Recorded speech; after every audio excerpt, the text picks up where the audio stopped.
कार्यक्रम के प्रायोजक हैं Shri Parasnath re rolling mills limited, Durgapur 01, Bardhaman, Paschim Bangal. Amita Jain, पत्नी अनिल कुमार जैन, संगीता जैन, पत्नी विपिन कुमार जैन, नावला परिवार। श्री मानक चंद मुशरफ, श्रीमती कमला देवी मुशरफ, राकेश, नीतू, ऋषभ, आयुषी मुशरफ, B123, सेठी कॉलोनी, जयपुर, राजस्थान। डॉक्टर सरोज जैन, सुभाष चंद जैन, रेणु जैन, अंजलि जैन, आरती, आदित्य, आरव, सानवी, कुवम जैन, 302, सेक्टर 13, सोनीपत, हरियाणा। श्री अशोक कुमार रतनलाल जैन, नूतन, गौतम, प्राची, आदित्य, डॉक्टर सलोनी निरंजन, अरहन, आराध्य मेहता, 49 बालचंद टेरस, तारदेव रोड, मुंबई। रतनलाल, कमल कुमार, शांति देवी पाटनी, इम्फाल। जैन परिवार, शक्तिनगर, नई दिल्ली।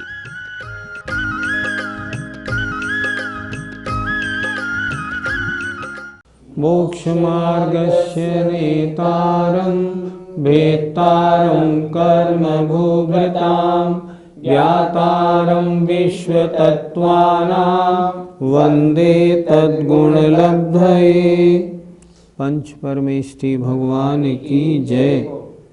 संत शिरोमणि आचार्य विद्यासागर जी महाराज की जय। पिछली पाठशाला में अहिंसाणुव्रत, सत्याणुव्रत और अचौर्याणुव्रत के अतिचारों पर हमने विचार किया। आचार्य महाराज ने क्या लिखा है उसे समझा। अब आज ब्रह्मचर्याणुव्रत के अतिचारों की चर्चा होती है। पर विवाह करणे त्वरिका, परिग्रहीता परिग्रहीता गमनानंग क्रीड़ा काम तीव्राभिनिवेशाः। बोलिए। पर विवाह करणे त्वरिका परिग्रहीता परिग्रहीता गमनानंग क्रीड़ा काम तीव्राभिनिवेशा। पहले 5 अतिचार निकालें। पर विवाह करण, दूसरा इत्वरिका परिग्रहीता गमन और इत्वरिका अपरिग्रहीता गमन। फिर एक बार देखें जरा।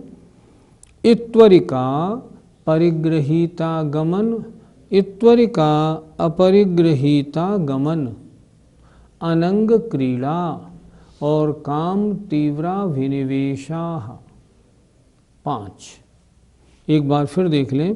पर विवाह करण, इत्वरिका परिग्रहीता गमन, इत्वरिका अपरिग्रहीता गमन, अनंग क्रीड़ा, काम तीव्राभिनिवेश। 5 देखते हैं। पर विवाह करण, अपने या अपने आश्रित जो बच्चे हैं उनके अलावा अन्य की ब्याह शादी कराना। कुछ लोगों का ऐसा शौक़ होता है, उनके पास बहुत सारी जन्मपत्रियाँ, बहुत सारे लड़के लड़कियों के फ़ोटो रहते हैं और आजकल तो मैरिज ब्यूरो का व्यापार ही कुछ लोगों ने शुरू कर दिया है। ये ब्रह्मचर्याणुव्रत का ये अतिचार उनसे संबंध रखता है। पर विवाह करण, दूसरों के विवाह कराना। व्रती किनका विवाह करा सकता है? जो उसके बच्चे हों या यदि उसका कोई छोटा या बड़ा भाई उसका स्वर्गवास हो गया हो और वो बच्चे उसके आश्रित हों तो उनका। इनके अलावा अन्य किसी की ब्याह शादी में वो इंटरेस्ट बिल्कुल नहीं लेता। क्यों? क्योंकि शादी कराना ये भी एक तरह से कुशील पाप का समझिए साथी है। क्यों? शादी का और उद्देश्य ही जनरली क्या होता है। इसलिए पर विवाह करण पहला अतिचार। दूसरा इत्वरिका परिग्रहीता गमन। इत्वरिका माने बदचलन, जिसका चाल चलन खराब है। परिग्रहीता जो शादीशुदा है। गमन उसके यहाँ आना जाना। बहुत सी शादीशुदा महिलाएं ऐसी होती हैं जिनका चाल चलन चरित्र दूषित होता है, उनके यहाँ आना जाना। हम आते जाते हैं पर संबंध हम ठीक रखते हैं, नहीं रख पाओगे। क्यों? सामने वाली जो महिला है बदचलन है, आज नहीं तो कल तुम्हें चक्कर में फंसा ही लेगी। तीसरी बात, अगर ऐसा नहीं है ना तो समाज में कितनी बदनामी होगी। ये हैं तो व्रती, लेकिन उस महिला के यहाँ क्यों आते जाते हैं? इसलिए बिल्कुल नहीं करना। क्या हुआ? इत्वरिका माने बदचलन, परिग्रहिता माने शादीशुदा, उसके यहाँ गमन माने आना जाना। इत्वरिका अपरिग्रहिता गमन। इत्वरिका माने बदचलन, अपरिग्रहिता माने जिसका पति ना हो, विधवा हो, कुंवारी हो, तलाकशुदा हो, ऐसी महिलाओं के यहाँ आना जाना। इत्वरिका अपरिग्रहिता गमन, जिसका पति नहीं है, ऐसी बदचलन महिलाओं के यहाँ आना जाना। अनंग क्रीड़ा, काम सेवन के अंगों के अलावा अन्य अंगों से काम सेवन करना। काम तीव्राभिनिवेश, काम सेवन की तीव्र अभिलाषा रखना। काम सेवन की तीव्र अभिलाषा से तात्पर्य क्या है? उम्र हो गई है 50-55 वर्ष की, फिर भी आजीवन ब्रह्मचर्य नहीं लेना, ये भी तो दोष है। 50-55 वर्ष हो गए, अब तो आजीवन ब्रह्मचर्य लेना ही लेना चाहिए। दूसरी बात, अष्टमी चतुर्दशी आदि के दिनों में भी काम सेवन करना, काम तीव्राभिनिवेश। तीसरी बात, अन्य और पर्व के दिनों में 10 लक्षण, 16 कारण या अष्टानिका आदि के दिनों में, या तीर्थ क्षेत्रों पर यात्रा करने गए हैं उस समय भी संयम से ना रहना, इसे कहते हैं काम तीव्राभिनिवेश। इससे बचना चाहिए। होना ये चाहिए शादी से पहले ही बच्चों को नियम दिला दे कि जीवन पर्यंत अष्टमी चतुर्दशी, अष्टानिका और 10 लक्षण पर्व में हम संयम से रहेंगे, ताकि वो उसका पालन कर लें। ऐसा करने से ब्रह्मचर्य व्रत मतलब ब्रह्मचर्यानुव्रत का बहुत अच्छी तरह पालन होता है।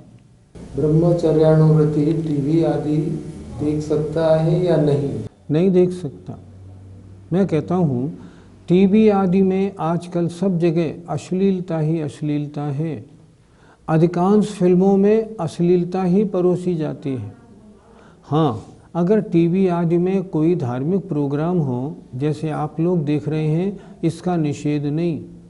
और भी जैन चैनल ऐसे हैं जिनमें अच्छे अच्छे धार्मिक प्रोग्राम, महाराजों के प्रवचन, तीर्थ यात्रा का वर्णन आता है, उन्हें देखने में आपत्ति नहीं। लेकिन इसके अलावा वहाँ की टीवी या जितने ये सिनेमा आदि हैं, इन सब में अश्लीलता परोसी जाती है। ब्रह्मचर्य से डिगने के साधन हैं, इसलिए कभी भी नहीं। जो पंडित लोग शादी आदि फेरे आदि करवाते हैं, तो क्या उन्हें ब्रह्मचर्यानुव्रत में दोष लगेगा? विधि पूर्वक शादी कराना एक धार्मिक संस्कार है। शादी ये नहीं पाप का बीज भी हो। आचार्य ने एक बात कही थी, शादी मांगलिक भी है। वो कैसे मांगलिक है? शादी पहले जो दायरा खुला हुआ था, वो दायरा शादी के बाद मात्र एक महिला में केंद्रित हो जाता है।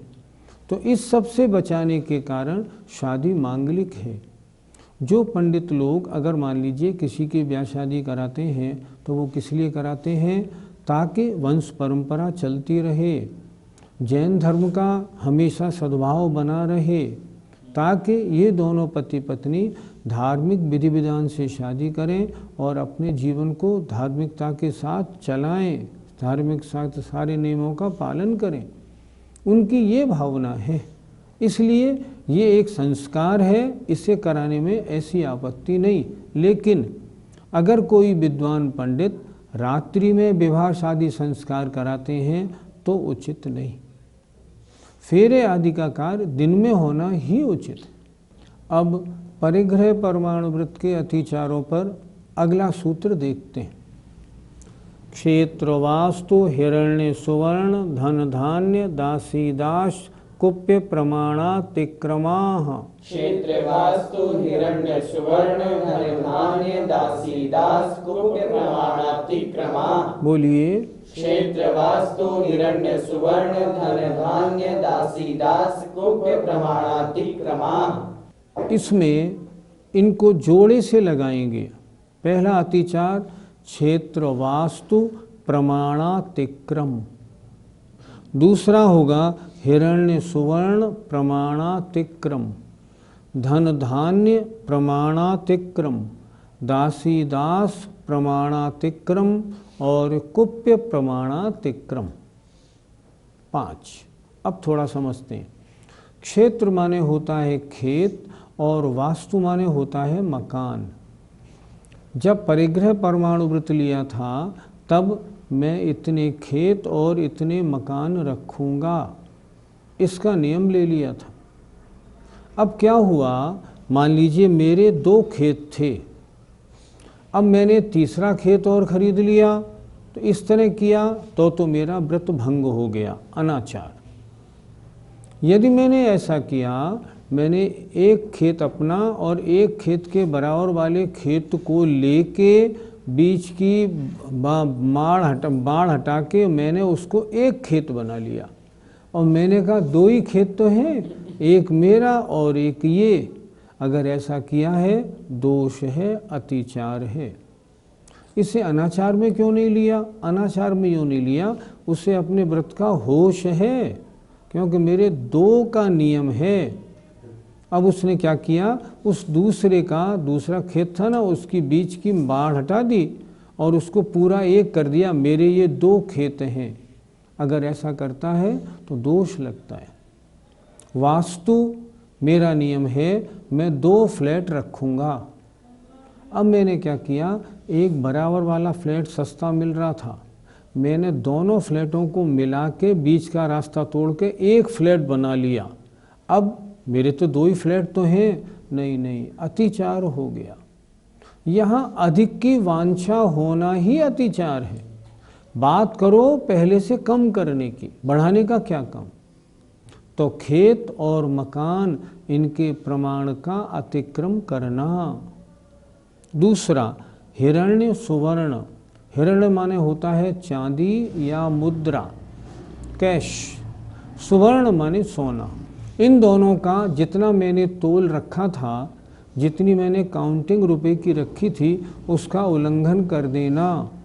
आजकल कुछ लोग क्या कहते हैं, हमने जब 5 लाख का नियम लिया था, वे 5 लाख आज के 50 लाख के बराबर होते हैं, तो हमारा नियम तो 5 लाख का 50 लाख हो गया, तो अब ज़्यादा रुपए नहीं रखे तो गुजारा कैसे होगा। पहले तो 5 लाख का ब्याज 5,000 महीना मिलता था, गुजारा हो जाता था। अब तो 5,000 में कुछ भी नहीं बनता, तो ऐसे कैसे गुजारा होगा। नहीं, अगर ऐसा होता है तो उसे परिग्रह परमाणु व्रत में अतिचार माना जाएगा, और अगर वो नियम 5 लाख का 15 लाख कर लेते हैं तो अनाचार माना जाएगा। क्यों? इससे कुछ नहीं होता। पंडित रतनचंद जी मुख्तियार का जो नियम था कि मैं इतने रुपए रखूँगा, जब आगे महंगाई बढ़ती गई और उनके ब्याज के पैसों की कीमत कम होती गई, तब उन्होंने क्या किया, पहले 2 बार भोजन करते थे, फिर 1 बार भोजन करने लगे। और महंगाई बढ़ गई तो पहले पूरी धोती पहनते थे, फिर आधी धोती पहनने लगे। और महंगाई बढ़ गई तो उन्होंने स्पष्ट कहना शुरू कर दिया, जिसे मुझे अपने यहाँ बुलाना हो भैया मेरे घर से ले जाओ, मेरे घर पर छोड़ जाओ, मेरे पास तांगे रिक्शे के भी पैसे नहीं है। अगर ऐसी परिस्थितियां आ जाएं तो नियम का महान फल होता है। उस समय देखा जाता है कि नियम पालने वाला कितना मजबूत है। महंगाई से कुछ फर्क नहीं पड़ता, हम अपनी इच्छाओं को और कम करें और कम करें और कम करें। मुझे एक बड़ी अच्छी बात याद आती है। आचार्य जी के पास एक सज्जन बैठे हुए थे, बड़े दुखी थे, प्रतिमाधारी थे। उन्होंने आचार्य जी से निवेदन किया, महाराज मेरे पास मैंने 5 लाख रुपए का नियम लिया था, अब 5 लाख रुपए जिस बैंक में जमा कराए थे वो बैंक डूब गई, अब मैं क्या करूं, दोबारा नौकरी करूं, व्यापार करूं, क्या करूं, अब मैं उस लायक नहीं हूं, मेरा सारा जीवन तो खराब हो गया, अब मुझे क्या करना? आचार्य श्री बड़े प्रसन्न हुए और बोले, कुछ नहीं, इतना और करो, ये तो कपड़े पहने हो ना, इनको और उतार दो और मेरे पास आके बैठ जाओ। ये तो बड़ी खुशी की बात है, जो परिग्रह नहीं छूट रहा था ना, वो छूट गया तो सारा काम हो गया। ऐसे विचार रखने हैं ना।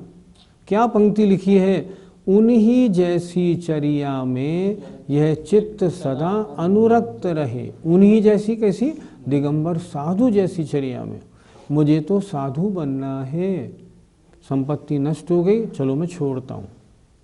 तो क्या हुआ? हिरण्य माने चांदी और रुपया, और सुवर्ण माने सोना। इनका जो प्रमाण रखा था, चाहे कितनी महंगाई आ जाए, मैं उससे हटूंगा नहीं। अगला चलते हैं, धन धान्य। धन माने गाय भैंस आदि, धान्य माने अनाज आदि।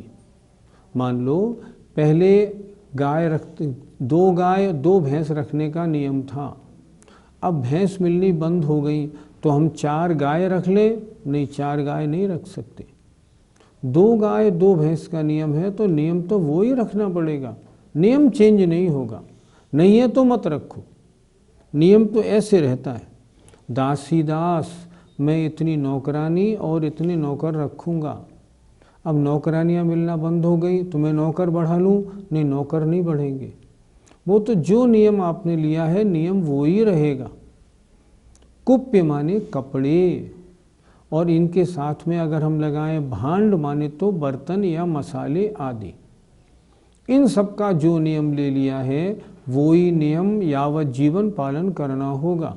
परिग्रह प्रमाण व्रत के जो नियम लिए जाते हैं ना, वे सारे जीवन के लिए लिए जाते हैं। परिस्थितियों के अनुसार बदलते नहीं। परिस्थितियों के अनुसार हमें बदलना पड़ता है, और हम जितने जितने बदलेंगे ना, उतना उतना पुण्यबंध विशेष होगा। इसलिए क्या अर्थ बना? खेत और मकान, चांदी रुपया और सोना, धन गाय भैंस और अनाज, नौकरानी और नौकर, कपड़े बर्तन आदि के प्रमाण का उल्लंघन करना। अगर आपने प्रमाण बढ़ा लिया है तो हो गया व्रत भंग, और आपने एक को घटा के एक को बढ़ाया है तो क्या होगा? तो होगा अतिचार।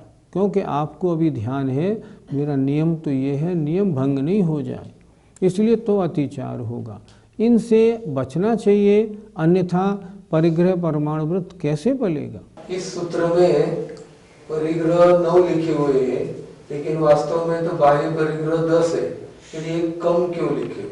कम क्यों लिखे, इसकी बात हमें ज्ञात नहीं, क्योंकि जो आचार्य परंपरा चली आ रही है, जैसे सर्वार्थ सिद्धि, राजवार्तिक, श्लोक वार्तिक आदि, इन सब में कुप्य प्रमाणातिक्रमा ही लिखा है।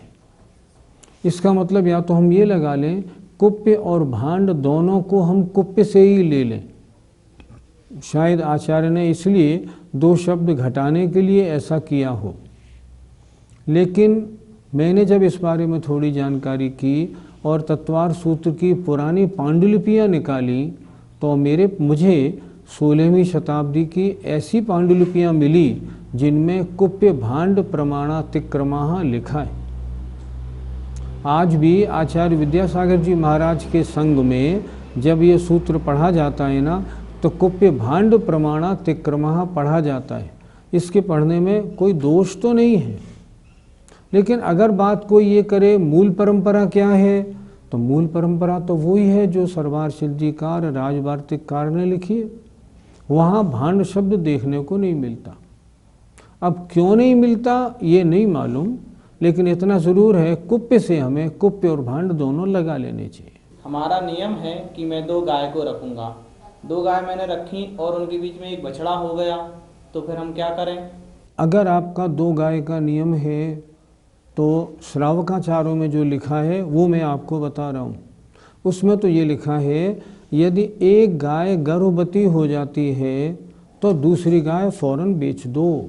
क्यों? गर्भ में आ गई तो भी 3 हो गई ना, नहीं चलेंगे। श्रावकाचारों को पढ़े ना, उनमें स्पष्ट लिखा मिलता है। दो हो गई हैं, दो का नियम लिया है, तो दो नियम लेने के बाद अगर तीसरा बच्चा घरों में आया है तो एक गाय आपको बेचनी पड़ेगी। और सुनिए, आपने नियम लिया मैं 2 कार रखूँगा, आपके पास 2 कार हैं। अब आप एग्जीबिशन देखने गए और आपने एक बहुत बढ़िया कार वहाँ देखी, आपका मन बोला ये कार लेनी चाहिए। आपने उससे क्या कहा, भैया ये एडवांस रखो, ये गाड़ी किसी को बेचना नहीं, हमें पसंद आ गई है लेकिन हम लेने आएंगे 3-4 दिन बाद। क्यों? क्योंकि हम एक गाड़ी पहले बेच दें तब इसको लेने आएंगे। ठीक है, आप समझते होंगे ये तो उनने ठीक किया। नहीं, श्रावकाचार के अनुसार तो गलत हुआ। पहले अपनी गाड़ी एक बेचो तब उस गाड़ी को खरीदो। अगर आपने एडवांस दे दिया, अब कोई वहाँ एग्जीबिशन में आता है और पूछता है ये गाड़ी हमें चाहिए, भैया ये गाड़ी बिक चुकी, ये गाड़ी तो फलाने सेठ साहब ले जाएंगे, वो अपना बयाना दे गए। बयाना देना भी तो माल को खरीदने का होता है, ऐसे नहीं चलता, ये नहीं होगा बिल्कुल। आप पहले एक बेचिए फिर दूसरी खरीदिए। परिग्रह प्रमाण व्रत लेने का तरीका ये है, अगर आपका 50 साड़ी का नियम है तो आप अपने पास 40-42 ही रखिए, क्योंकि 2-4 तो नई पुरानी और हो सकती हैं। ऐसा भी हो सकता है कहीं आप जाएं और आपको भेंट में मिल जाएं 1-2 साड़ियाँ, तो उनका आप क्या करेंगे? करना क्या चाहिए, 50 का नियम हो तो 40-42 रखें, इससे ज़्यादा रखें ही नहीं, ताकि व्रत निर्दोष पालन हो जाए, अन्यथा दोष लग जाएगा। हमने देखा बहुत सी घर की जो मालकिनें होती हैं उनके पास कुछ साड़ियाँ वाड़ियाँ ब्याह शादी की आई हुई रहती हैं, वो क्या करती हैं, उनको अपनी अलमारी में न रख के एक और जगह रख लेती हैं। रख तो लेती हैं पर स्वामित्व तो आपका है। एक सेठानी की चर्चा आपको कहना चाहूँगा। एक सेठानी थी, उनके पास 400 साड़ियाँ थीं। कोई पंडित जी उनके यहाँ आके रुके तो उन्होंने नियम ले लिया, समझाया उनको, साड़ियाँ छोड़ो, बहुत परिग्रह रखती हो। उन्होंने नियम लिया, मैं 100 साड़ियाँ कम करती हूँ। वो अपनी बात हमसे कह रही थी, सत्य घटना। हमने उनसे पूछा, क्यों बहन जी, उन 100 साड़ियों का फिर क्या किया? मैंने हटा दी। क्या किया आपने 100 साड़ियों का? उन 100 साड़ियों को मैंने 2-3 अटैचियों में भर के अपने मकान के ऊपर वाले कमरे में रख दिया। मैंने कहा अब आप क्या करती हैं, जो मेरे पास 300 है ना, जब उसमें से एक पहननी होती है तो इसमें से एक उसमें रखे आती हूँ और उसमें से एक ले आती हूँ। ऐसे परिग्रह प्रमाण थोड़ी होता है, ये कोई परिग्रह प्रमाण हुआ? नहीं, आपने उसका स्वामित्व रख लिया। कैसे रख लिया आपने स्वामित्व? आपको चाहिए क्या था, जिस दिन पंडित जी ने कहा था कि मैं 100 साड़ी, जिस दिन पंडित जी से नियम लिया था उसी दिन उन 100 साड़ियों को अपने स्टॉक में से अलग करके उसी दिन बांट देना चाहिए था कि 100 साड़ियाँ मैं बांट देती हूँ। मान लो आपने 4 कुर्तों का नियम लिया, अब 4 कुर्तों में 2 कुर्ते हो गए पुराने, आपने दोनों पुराने कुर्तों को हटा के नीचे रख दिया, ये तो किसी को देने के काम में आएंगे, 2 कुर्ते और सिलवा लिए। नहीं, आपका नियम भंग होगा। पहले उन दोनों को दे दो फिर नए सिलवाओ, अन्यथा नहीं चलेगा। कुछ लोग क्या करते हैं, अपना नियम तो रखा सुरक्षित। एक मकान खरीदना था, मैंने अपने बेटे के नाम से खरीद लिया, बेटे के नाम से खरीदा, स्वामित्व तो आपका है, नहीं ये भी नहीं चलेगा। यहाँ धर्म के मामले में चालाकियाँ नहीं चलती, यहाँ तो धर्म के मामले में वास्तविकताएं चलती। अच्छा, किसी का परिग्रह प्रमाण व्रत हो तो क्या उसके दुकान, उसके नाम को हम दुकान में प्रयोग कर सकते हैं? करो तो करो, लेकिन उस दुकान के मुनाफे में उसका शेयर नहीं होना चाहिए कि नहीं इस दुकान के मुनाफे का इतना हिस्सा मुझे मिलेगा। अगर इतना हिस्सा मुझे मिलेगा तो वो हिस्सा आपका माना जाएगा और फिर आपके परिग्रह प्रमाण में जितना रुपए का नियम है वो भंग तो नहीं हो रहा, ये देखना पड़ेगा। होता क्या है, जिनके बाबा या पिताजी के नाम से दुकानें चलती हैं वो तो सैकड़ों वर्षों तक चलती हैं, तो केवल नाम रखने से वो पुण्य पाप हमें नहीं लगता। हमारा लगाव है या नहीं, परिग्रह उसे माना जाता है। परिग्रह किसे कहते हैं? इसमें आया था ना मूर्छा परिग्रहो। मूर्छा माने ममत्व भाव, ममत्व भाव माने यह मेरा है, इसका नाम ममत्व भाव है। कोई भी वस्तु हो, अगर यह मेरी है, चाहे उसकी कीमत कुछ भी नहीं हो, आपका स्वामित्व माना जाएगा। जय जिनेंद्र। इस कार्यक्रम के प्रायोजक हैं श्री पारसनाथ रीरोलिंग मिल्स लिमिटेड, दुर्गापुर 01, वर्धमान पश्चिम बंगाल। अमिता जैन, पत्नी अनिल कुमार जैन, संगीता जैन, पत्नी विपिन कुमार जैन, नावला परिवार। श्री मानक चंद मुशरफ, श्रीमती कमला देवी मुशरफ, राकेश, नीतू, ऋषभ, आयुषी मुशरफ, B123, सेठी कॉलोनी, जयपुर, राजस्थान। डॉक्टर सरोज जैन, सुभाष चंद जैन, रेणु जैन, अंजलि जैन, आरती, आदित्य, आरव, सानवी, कुवम जैन, 302, सेक्टर 13, सोनीपत, हरियाणा। श्री अशोक कुमार रतनलाल जैन, नूतन, गौतम, प्राची, आदित्य, डॉक्टर सलोनी निरंजन, अरहन, आराध्य मेहता, 49 बालचंद टेरस, तारदेव रोड, मुंबई। रतनलाल, कमल कुमार, शांति देवी पाटनी, इम्फाल। जैन परिवार, शक्तिनगर, नई दिल्ली।